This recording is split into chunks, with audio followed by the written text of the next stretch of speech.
out for the first time to use IG Live, and now I just figured it out. Thanks for joining me. So give me a couple of minutes while I get myself in order. I'm going to be bringing in Carol Kim. I'm going to just invite her. Hello. So guys, just bear with me. It's my first IG Live. So happy that you guys are all here. Hi, just bear with me, bear with me. Sorry, we just got on here a little late, technical difficulties. But hey, better late than never, right? All right, so I just invited Carol. We're just waiting for her to get in. She's been ready. It's my bad. It's saying that Carol is unable to join. Carol, if you can see me, wave to me.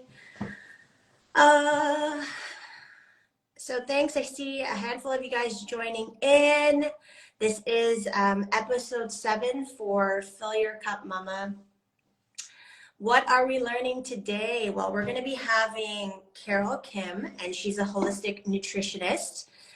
Also provides colon hydrotherapy and reflexology. So we're going to be discussing her experiences as a professional and then tying that all in terms of like, how do we benefit from incorporating all the expert experiences that she has, tying it in with training, meal prepping, and how do we, benefit that on a daily basis. Of course, my podcast is centered to women and mothers, but everyone who's on here, thanks for being here.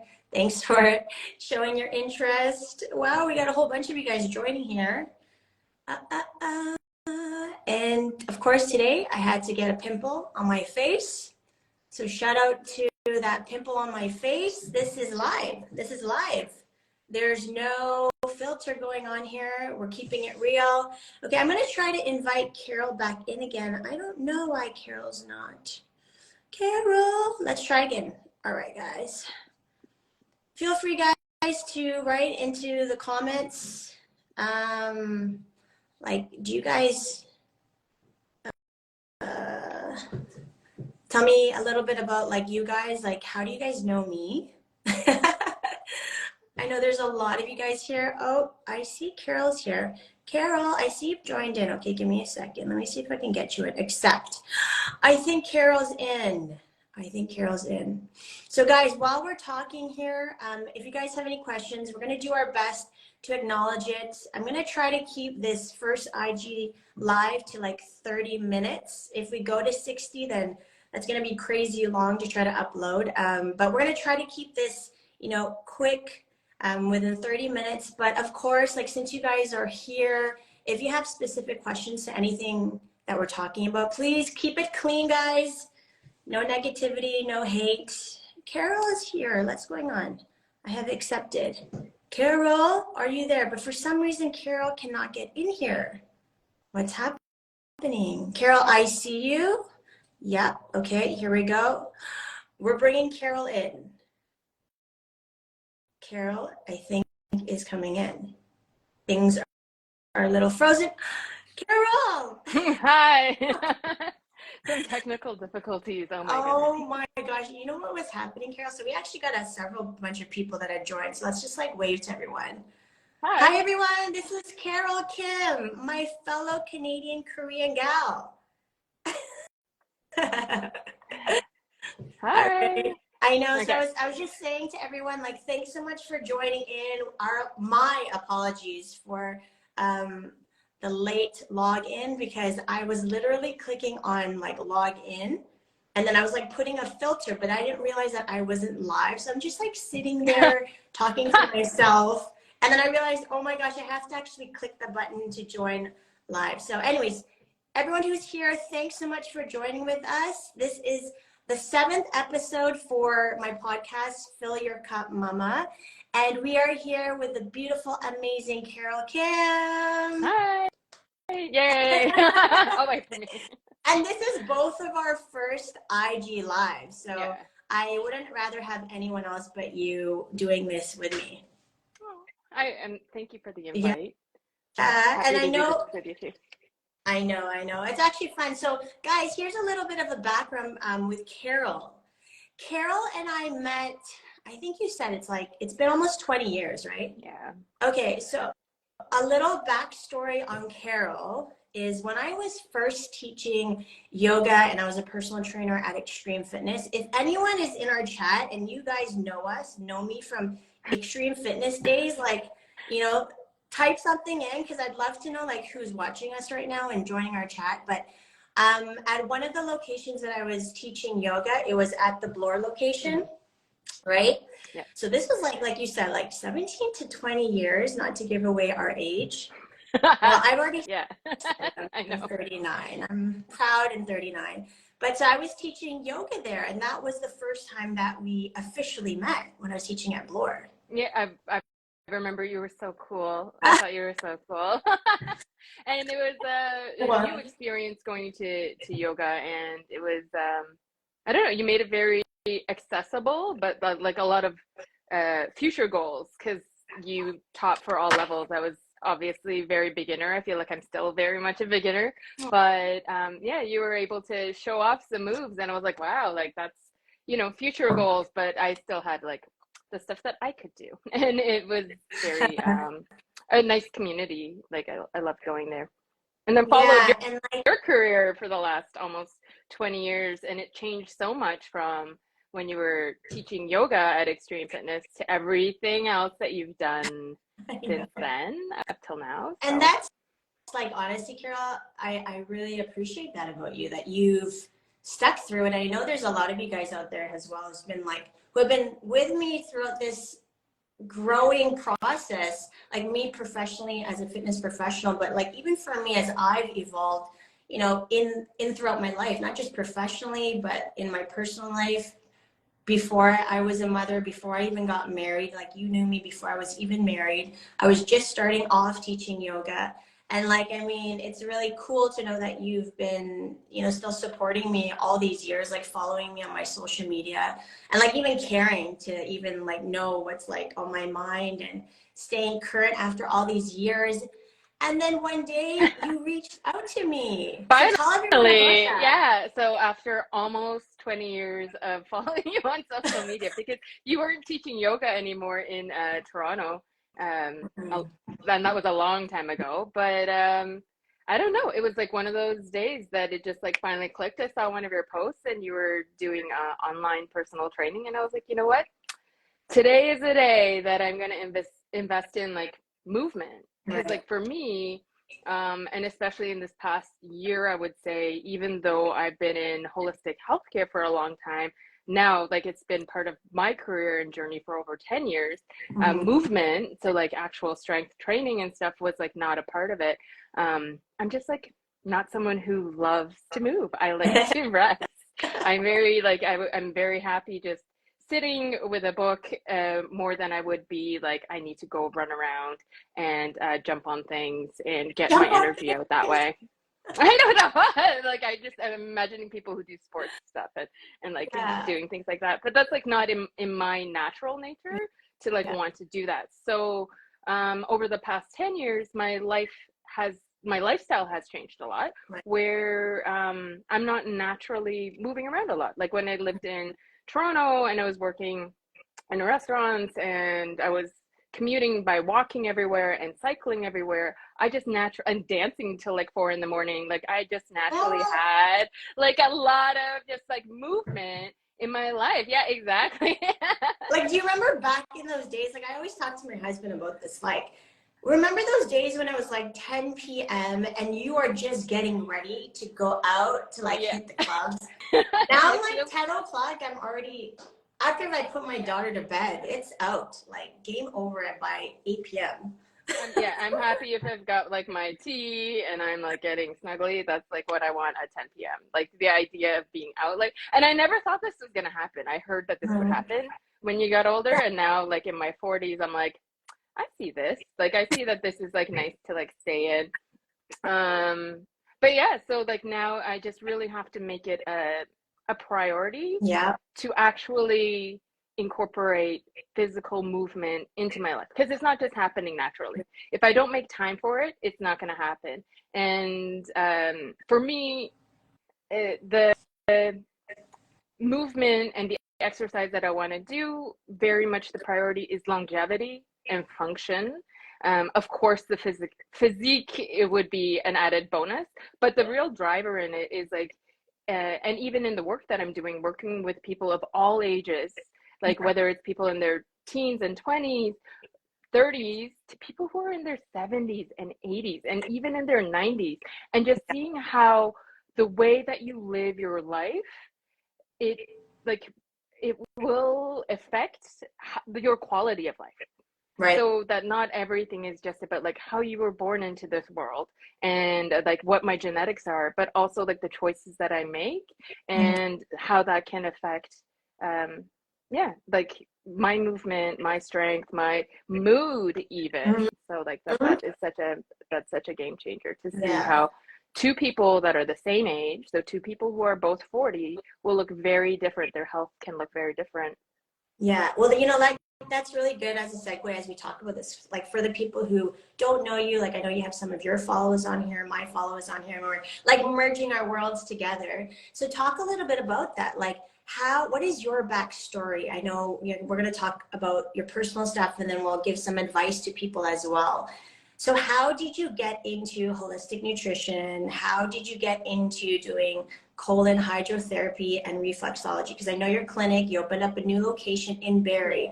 So give a little bit of a back end, because everybody loves a little bit of a back end personal story, how you got into it, and that's why you're so great at doing it. Well, so so kind of going back to like the whole idea of how our bodies and minds are connected, with myself, like most people who go into something, they had their own like personal experience. So for me, I'm someone who like had been diagnosed as a young adult with like ADHD. And then I have like some chronic skin conditions as well, where basically the dermatologists are just like, well, this is just how you are, this is just how you live.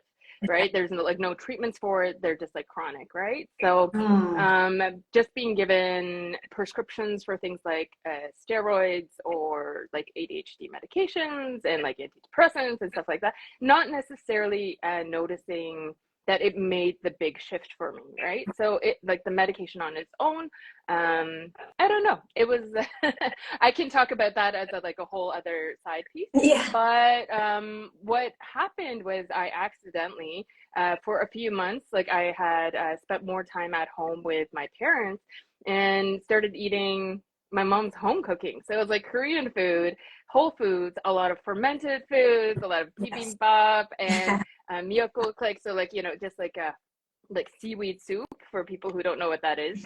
And it's like so nutrient dense, a lot of bone broth, like a lot of that kind of stuff, which was not food that I liked when I was growing up. So it wasn't that it wasn't available. It was just that I chose chicken nuggets and beef jerkies and like potato chips and popsicles. That's what I wanted to eat when I was growing up. And was never really told that the way that I eat can affect how I feel, and that it wasn't just about the way that you're going to look.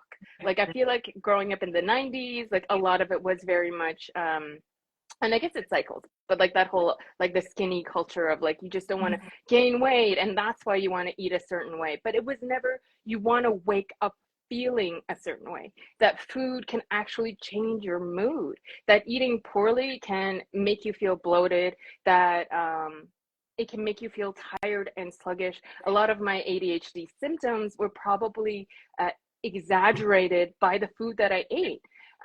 So even during that period of time, what I noticed was I started feeling different. Like it wasn't that all of a sudden all my mental health went from like 0 to I'm a hero now, but it was more just like, but my baseline did change. Right. Like waking up in the mornings, I felt a little bit different. It wasn't that the stress in my life changed, but it was that the way that I felt about how I would be able to handle the stress in my life changed. Right. So, and even like my skin stuff, which is like chronic, and I was told there's nothing I could do about it. It started changing like that. healthy glow started coming from inside. And I've learned a lot more about that over like the last 10 years of experimenting on myself. But yeah, that would have been like the foundation of what piqued my interest of nutrition as more than just about your aesthetics. Right. Not just about aesthetics, but how you feel from the inside in terms of like your energy levels, how much it affects your hormones. And this is something that's so important to talk about. And like I talk about that obviously with you and with all the clients more so than anything else. Obviously, like as you've experienced, like the aesthetics is the bonus, and it's the outcome of like all these small little regimented things that we change on a daily basis, and like centered it always around our food. And don't you love that? Like, I love how, I mean, I wish my mom lived in the same country as me, but like growing up, like you said, all these like home cooked Korean meals that like our mothers made for us and when we were younger, and like I'd be self-conscious because I'd be like, oh my God, it smells like I just want like Western so stinky. Canadian food. Yeah. I don't want like this stinky food, and then I got to go to school and then like I smell like kimchi or garlic, my breath smells, right? Like I became super heightened as a little like, even though I was born in Canada, like obviously our household is Korean, and today I appreciate that so much more. And obviously like now I eat and I make like Korean food, and thank God we have amazing Korean grocery stores around where we can just like have easily things made for us. And then I feed that even to Kimura. So like when you talk about like the seaweed soup, thank God like when I was pregnant, I ate a lot of that. I even give that to Kimura so that now even she loves to have that. And it's really important that you talk about that because it affected your skin and how much like you saw that change. So like now today, like how did you end up getting into like talk to people, like what is colon hydrotherapy? We joke about it in our sessions all the time. Yeah. We say you're number one at number two. Yeah. You're gonna come up with all these cheesy lines, but it's something that everyone lives with. Talk about what it is, the process, and like how this is so real to everybody. So colon hydrotherapy is water irrigation of the large intestines. So that literally means we're putting water in the bowels, and what we want to do is stimulate poop, right? So it's not a vacuum process. It's very gentle, and if like especially like we just use filtered water. So a lot of the times people have specific concerns. If anyone has any questions about specific concerns, they can drop it in the comments, and I'm happy to address them. But some of the can drop it like it's hot if you have questions about oh my gosh. Oh my goodness. But so like everybody poops. Everybody wants to poop, but I have clients that range anywhere from people who are already having great bowel movements but are just like very like forward thinking with their health maintenance and want to try it out. Maybe they're curious, and other people who are very irregular with their movements, including people who are maybe only having bowel movements once or twice a month. So that is crazy. Yeah. So a lot of the times people have come to see me because the things that they've already been advised to do haven't been working, and they want to see changes. So with this is very safe. It's a physical exercise, and it's not dependency forming. The idea behind it is actually like going to the gym for your colon. So we want to strengthen those muscles. We want to tone those muscles, and get people going to the bathroom on their own in a very satisfying way, right? So you want to feel awesome every time you go number two. And a lot of the times the people who come in, like we start with like the basics, like, are you hydrated? Right.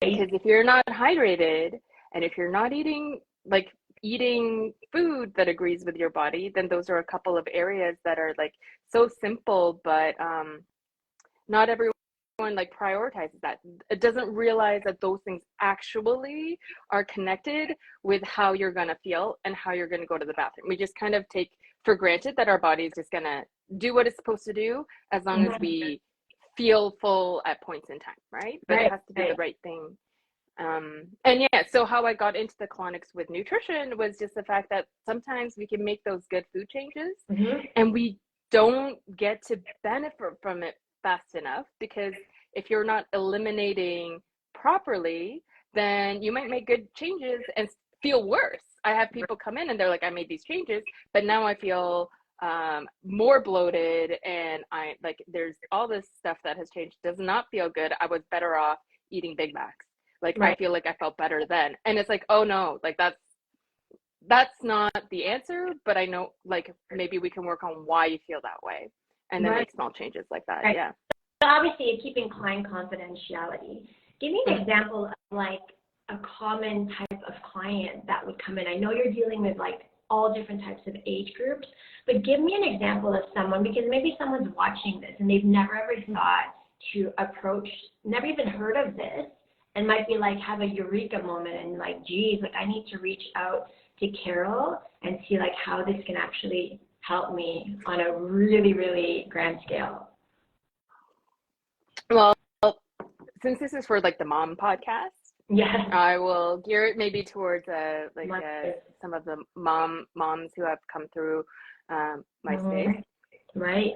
But one of the so I guess like a couple of things. One would be that a lot of the times that the moms who come through here, part of my intake will also like ask questions about surgeries and like medical history and things like that.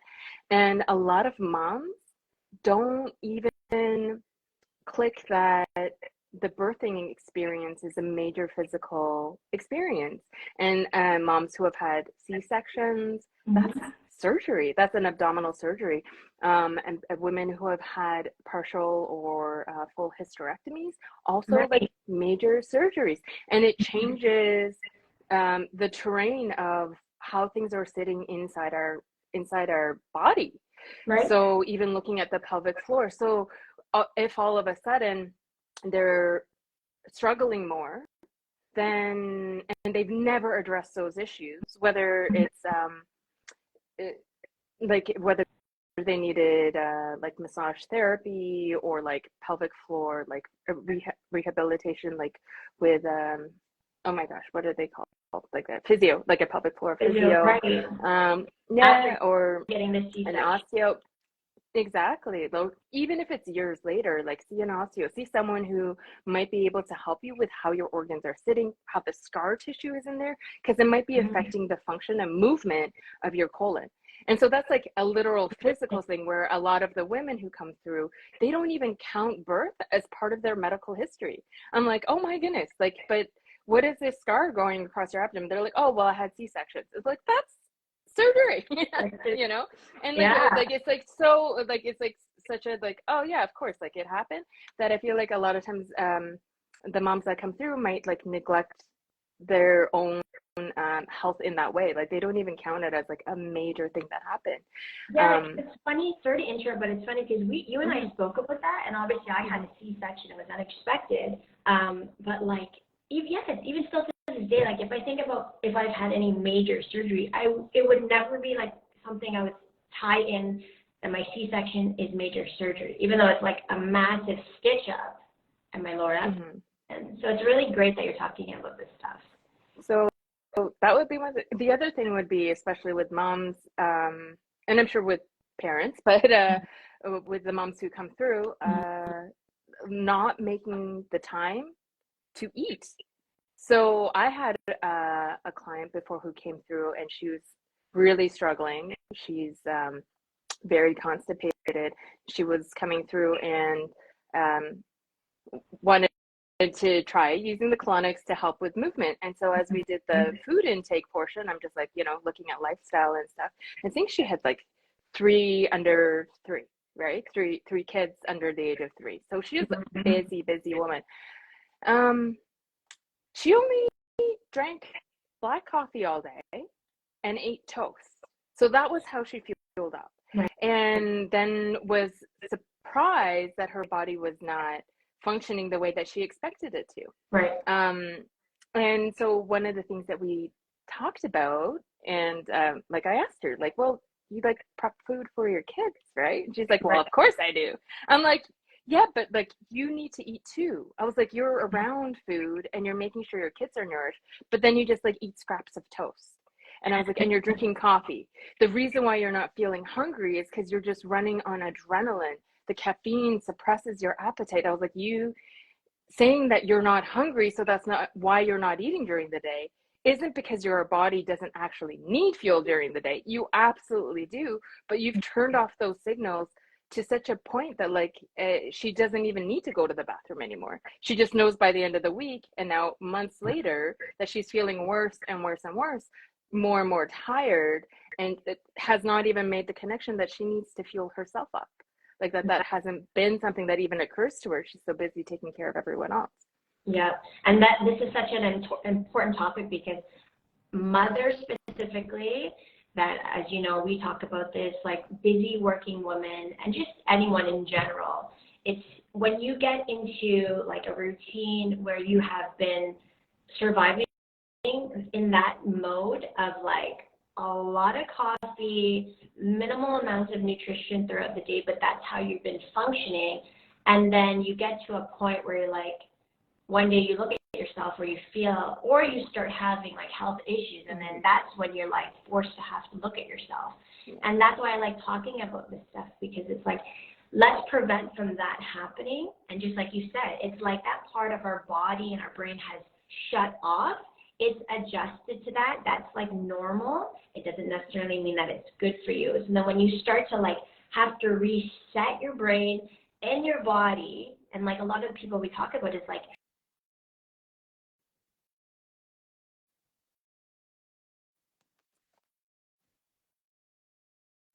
Oh, yeah, I can hear you now. Yeah, cut out for a second. is that people's body needs some time to adjust, and like readjusting like your priorities on like when you're going to start eating again, and like adjusting that with your training. This is so important that we talk about it, and it's good that like you have clients who need to be aware of that, and you help them like filter that number 2 out of their bodies, but then giving them that knowledge on like, okay, so we dealt with this today, we got that poop out of your body, but this is now just temporary, because if you do not fix all those other things that you haven't done prior to coming here, we're going to be in the same cycle again, right? So having to really hit those areas of like, okay, I need to prep my food. I need to like maybe adjust how much coffee I'm drinking throughout the day. So instead of satiating my body with just an over amount of like coffee, let's adjust. Maybe we can start putting in like protein shakes in there, or we can start packing our meals so that when the food is already there, we don't have to think about it so much as work. It's there and we eat it, right? Absolutely. Like, and the whole idea of eating healthy. So the other thing is like I have a lot of people who come through and they say that we don't need to talk about food. I eat really healthy. I'm like, well, but whatever you're doing isn't working for you, because that's why you're sitting in front of me and asking for help. Right. So to be open-minded enough to ask for help. Yes. And then also to receive new information. So when you're receiving that information, though, obviously, like each individual is so different. If you try something out and it's not for you, just because someone who's a professional has told you something, or you know that it's worked for everyone else, like listen to your own self. But when you're in that first bubble of I'm only drinking coffee and eating toast and I don't feel like I need food and I'm totally fine, maybe listen to someone else for a minute, and maybe like even go according to a schedule. So even for myself, I find that if I'm very busy in my day, I don't always feel hungry, but I have to remember to schedule in some sort of meal, which has been good working with you, because I am so not a breakfast person. And even though I have these conversations with clients all the time, implementing them in my own life is sometimes it's not always connected, right? So to hear my own advice coming back to me from someone else who I'm like, oh, I want advice from this person. I'm like, right. I should totally do that. And that it is a priority and that it does make a difference. And it's not always my body isn't always, if I'm not listening to my body, Mm-hmm. and if that voice is very quiet, then I need to really schedule it in. Like, I'm like, oh, I'm not a breakfast person. I can just like wait till 2 p.m. to have my first like snack. And it's like, well, maybe that's why I'm not thriving. I was like, maybe that's why, even though I'm not starving in the mornings, that I should start with like a good breakfast. It can be a light breakfast, but I should start with something. And it's totally changed the last few months Yeah. of just like making it a priority to get up earlier, even though I'm having my slow mornings, to actually have a breakfast, Yeah. right? Yeah, exactly. So give an example of like what you would normally have for breakfast, whether it's like you're having your breakfast and you're going to the clinic, or you're having breakfast before you train with me. Okay. So my before training breakfasts are usually like so one of my favorites I think is just like doing oatmeal. I'm like, and then I'll just like do it with water and then add in Mhm. some like berries and some nuts or something like that. So Right. like just something like really simple. And Right. And then this is other, like half an hour. This is half an hour, especially on the days when we're incorporating, strength training. So you're getting this in like half an hour. So you have that fuel that you need to get through the workouts yeah, in a great exactly. way. And If you're I not in can feel the deficit, difference. Yeah, I yes. can feel the difference when I fueled up before and when I've skipped it and I'm Yeah. just like rushing into the training.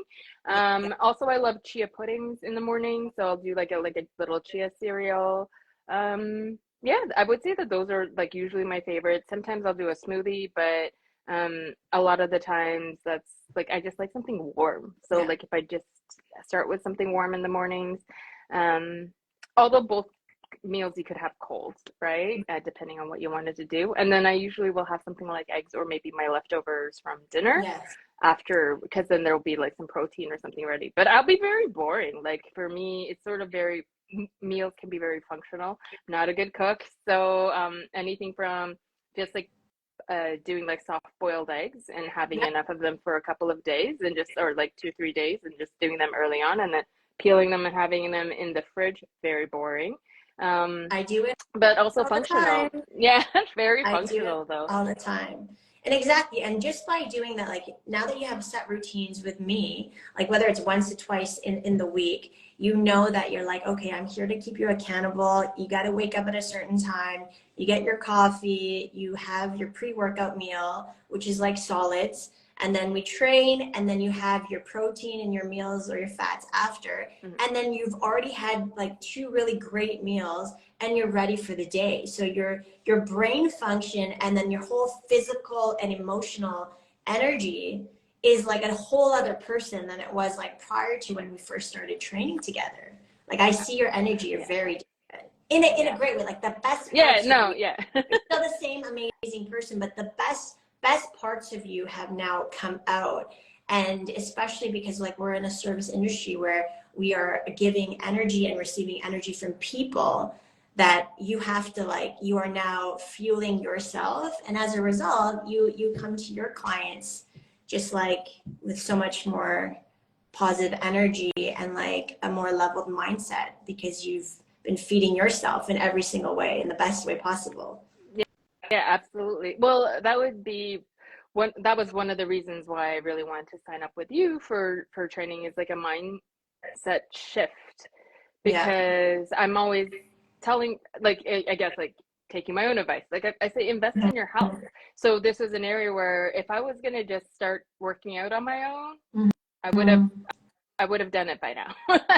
I clearly, in the last 20 years, it didn't just spontaneously happen.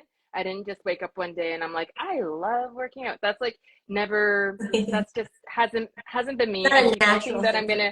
yeah, I'm gonna become a morning person and I'm going to be someone who loves working out, but those are not, those don't come naturally to me. So I need to make a ritual of it, like make it a priority and add it in. And this is going to set me up for future gains, right? So, um, it, yeah, that's pretty much it. Like it just like even, and I know that, like I've been dealing with my shoulder stuff right now, but and in your previous podcast, and you talked about like just doing yoga and then people getting injuries in their wrists. I was like, this is me. I was like, this is me, because I didn't do strength training. So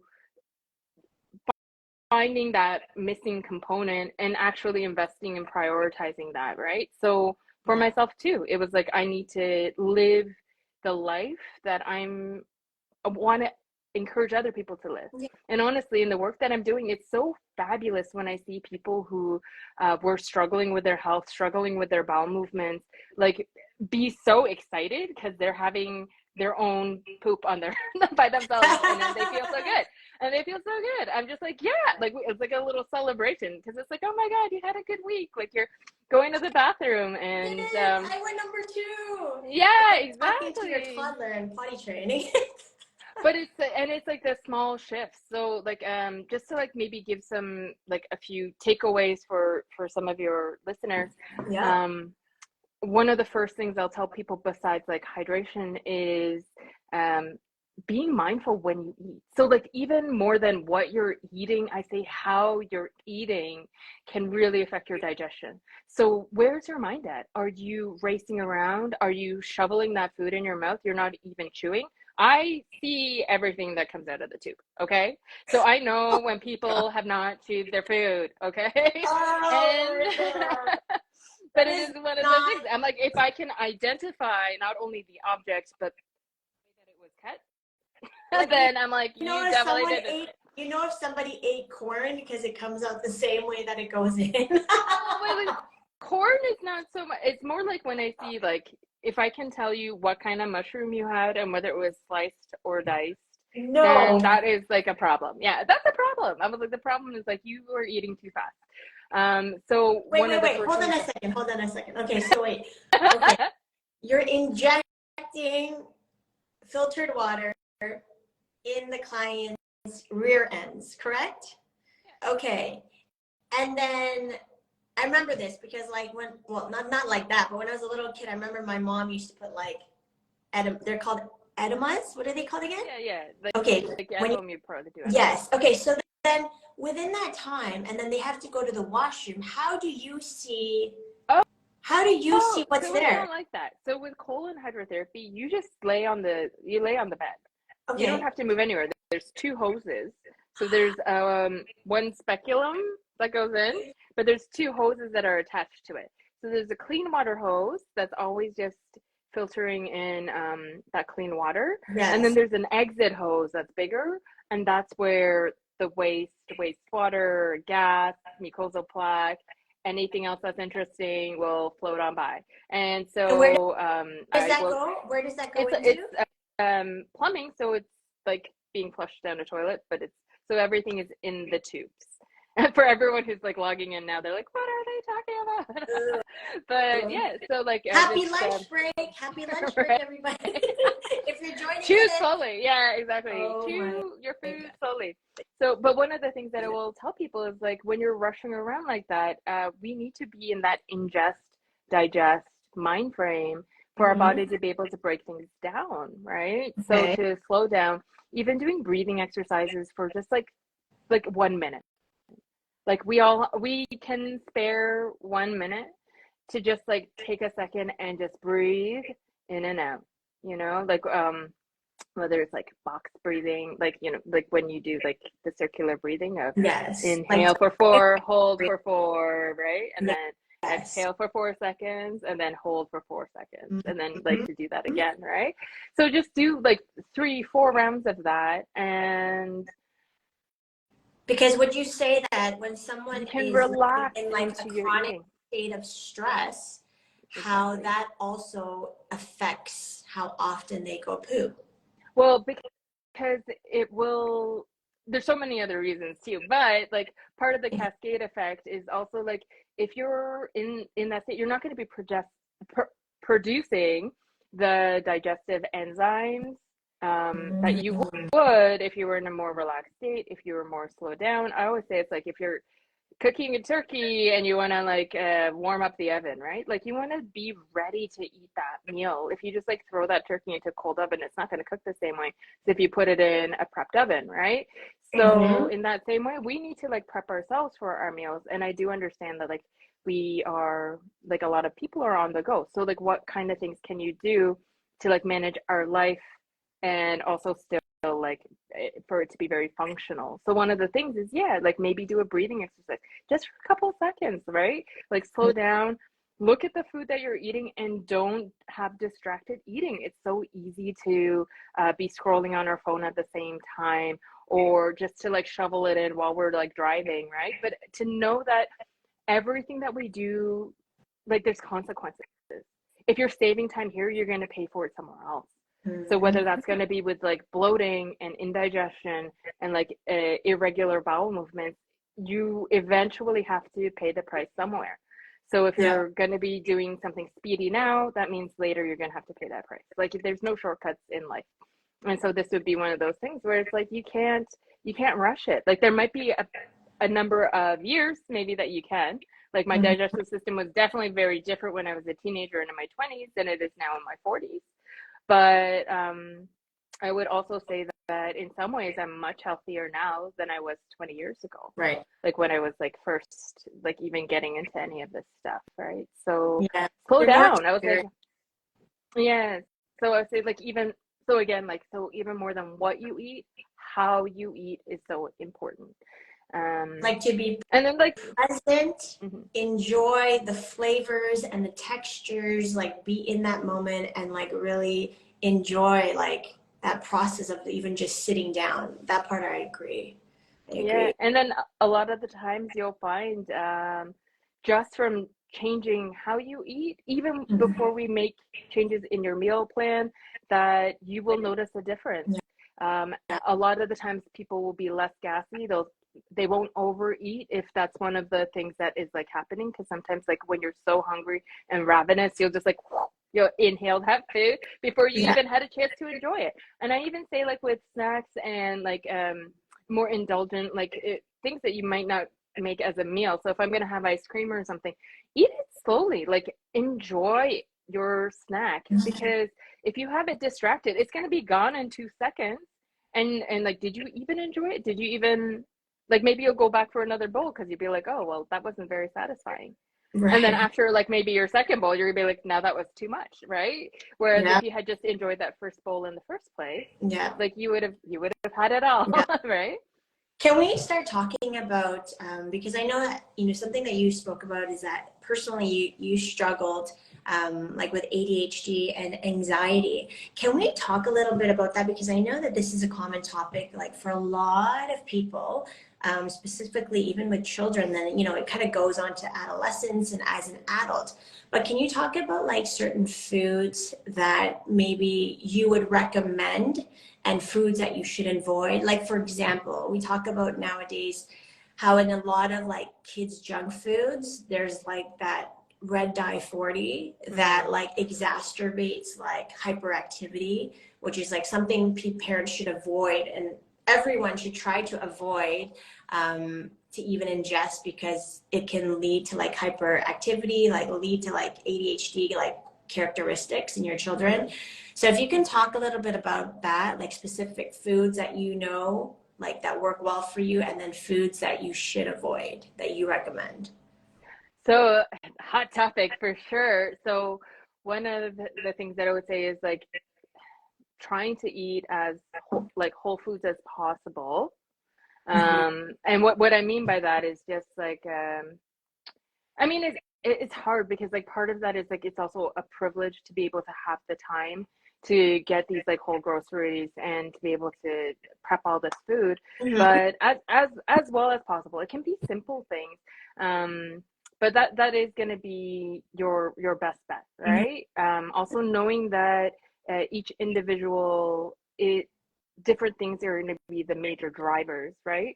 But it is already known, yeah, that like a lot of the color dyes are drivers of ADHD symptoms. Same with like sugar. So having a lot of like sugars, there's a lot of hidden sugars in foods. And this is why when we talk about whole foods, it's just because you know exactly what's in it, right? So that you can have control over what's happening as far as like how much you're ingesting of something. But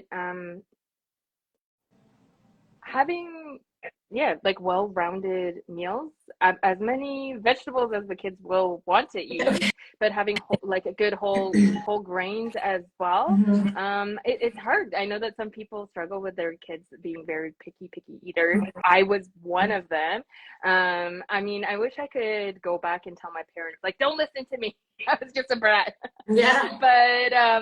But also like knowing that in future that their taste buds will also change too, so it will get easier for most parents, I think, as far as like feeding their kids, but um avoiding excess, like, yeah, excess sugars and excess like snacky foods, especially like as like a reward system. Yeah. And maybe like changing the mindset around the relationship that like food is just very functional as much as it is like, like something that we do enjoy and can be very social. Mhm. But like maybe not making as big of a deal about taking things away, like earning a dessert, Right. or like you get this as a reward. And then I don't know, that is like a really tough one. Like Of some things are, course. Well, I would say like the but reason why I talk but about like I this. would say, what is it? Monkey see, monkey do. So like Yeah. leading by example would be like the biggest one. So if you Yeah. yourself are eating more whole foods and like having like balancing your, I don't want to say like your macros, but yeah, like having your carbs and fats and Mhm. proteins, enjoying it and showing your kids that that is like just like a way of life, Mhm. then eventually your kids are going to make those choices as they get older for themselves as well. Like it's interesting watching my friends who are now adults, like when we were in our 20s, and their relationship with food, and in our 30s and our relationship with food, and how when we go back to our family histories and how we grew up, Mhm. how a lot of that actually molded the way that we interact with food. Whether it's even like things like you have to finish everything at the dinner table, or if you felt like things were too rationed out, like maybe you have a lot of siblings, and if you didn't eat your food fast enough, that meant someone was like taking the good stuff off your plate. Right. So like knowing that now, like no one is going to take anything off your plate, or also knowing that you don't have to finish everything on your plate just because it's there. So like all of those things. I don't know if I've really Yeah. answered the No, you question. did, you did. And I mean, for those of you who are listening, I know that like food and accessibility, having a busy lifestyle are all like deterrents for people to like want to cook their food, because really at the end of the day, food is a very sensitive topic for a lot of people, but it's something that like I'm so passionate about, because I understand, like, I have always lived such a hectic, busy lifestyle, and that much more, like, especially when you have a kid or if you're running like a business like yourself, Carol. But there are solutions that it doesn't have to be expensive. It doesn't have to be like time consuming, and something that we always talk about, and I talk about this with you as well, is first figuring out, like you said, what are certain foods that just don't like go well with your own gut and your own like digestive system. So like maybe start for like one whole week, and first thing is like out of sight, out of mind, get rid of all the junk food and processed food, dairy, get that stuff out of your Yeah. sight for like one whole week. Don't have any of that, so you don't even see it. And then like slowly start removing certain types of proteins. Like maybe for one week you say like, okay, this week my protein source will be like just like let's do like fish, and let's see how that goes. Okay, and then in a couple of days let me now start incorporating chicken, and then let's maybe have steak, and then see how like your stomach responds. Like, are you bloating? Do you start feeling lethargic? Maybe you're getting aha moments that this Mm-hmm. type of protein is not breaking down very well. I wouldn't say like you're allergic, but maybe you are more intolerant to it and it doesn't do you well. Like, these are triggers that I think that everybody should become aware of, because like as we talk about how much food affects our like emotions, our energy levels. And then like, like your complex carbohydrate sources, like start incorporating like rice and sweet potatoes, regular potatoes, and like kind of go with that, and like take 1 or 2 days in the week to prep your food, so you're not like having to cook every single day. And then see like how these foods like go with your whole digestive tract and how you're feeling. And then you're going to start to see which foods do not sit well with you. And then when you start doing that, and then if you have kids or you have a busy lifestyle, like I said, food prep, we all say we don't have time, but if your health is a priority, when you are actually cooking your food, and there are great companies that have like pre-prepped foods that you can like connect with, that they can like send them out to you, but even that could take up finances, right? So if you like spend one day in the week doing your grocery shopping, and then you have your staples so that you know you have your breakfast, lunch, and dinner, even getting a really great clean source of like a protein powder, and that is like, you shake it up, mix it with water, and that's one meal, then you're like, okay, so I have to make the effort to make it happen. So then that way you have that food ready to go and you don't have to think about it. I think that's the most important thing, is that it's like there and ready to go. I know we're hitting 1 o'clock. Before we close this, Carol, and you've been speaking on like such amazing topics, and I appreciate, you know, your like openness about this, because I'm sure that some people who are going to watch this will be able to like say, I've kind of gone through the same thing, and I appreciate this. So like, I know that you don't have like human children, but you are an amazing, like, you're an amazing fur mom. And like, when we're doing like our online training sessions, I always see your little doggy and your cat in the background. But like, that is like a full responsibility in of itself. So like, as we talk about like mothers, like fur moms, what would you say like as a final takeaway? You know, you run your own business in Barrie, you have your own clinic, you have 2 animals. What is like the major takeaway from our conversation that anyone can take when you talk about really tying it in with holistic practices, so that has impacted you to like be at your best as a fur mom, as like an entrepreneur, and you're in the service of giving. So what is the final takeaway with like your holistic practice? Like, what is that final takeaway that you want like our viewers to get from you?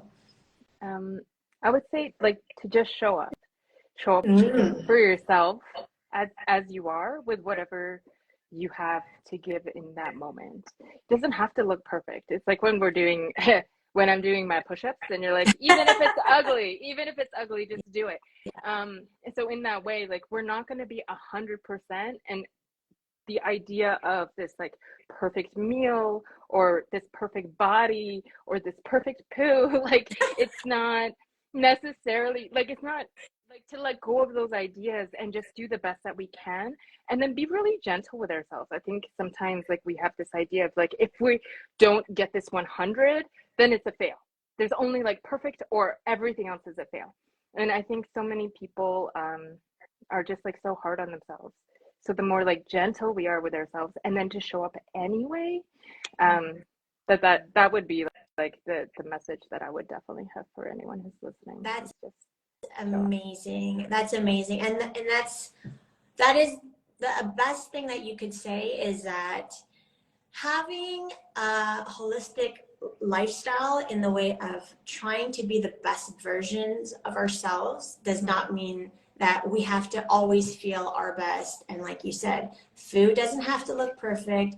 Our faces don't have to look perfect. Our bodies don't need to be perfect. Like, as we adjust, like on days when you're like on your menstrual cycle, or if we've had shitty nights and we're not feeling well, you'll message me and you'll be like, restorative yoga, please, right? Yeah, exactly. And even by you also like communicating that to me is amazing, because you're also saying like, listen, I'm showing up, I want to do this, I still want to like take the time and move my body and give this time to myself, but we have to like adjust it. And that's what it's all about, because we are, as we go through life, we go through highs and lows, but how do we constantly try to keep that balance and that like tranquility through all of that, by still, like you said, just show up for yourself.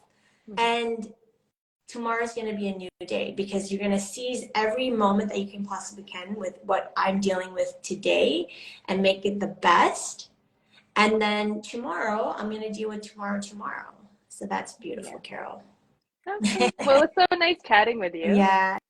Thank you so much, Carol. And thanks so much, guys, for those of you who have logged in. I know there weren't really any questions today, but that's okay. I'm definitely going to do another live with Carol. Are you up for that? Oh, yeah. Let's do it. We can like talk forever. It's actually hilarious. But thank you, everyone, to our listeners for joining in today for our 7th episode with Carol Kim. I will be posting, your IG, and all of the information was where people can connect with you. So we're closing off with Carol, holistic nutritionist, colon hydrotherapist, and also provides reflexology. So everyone have a great Friday.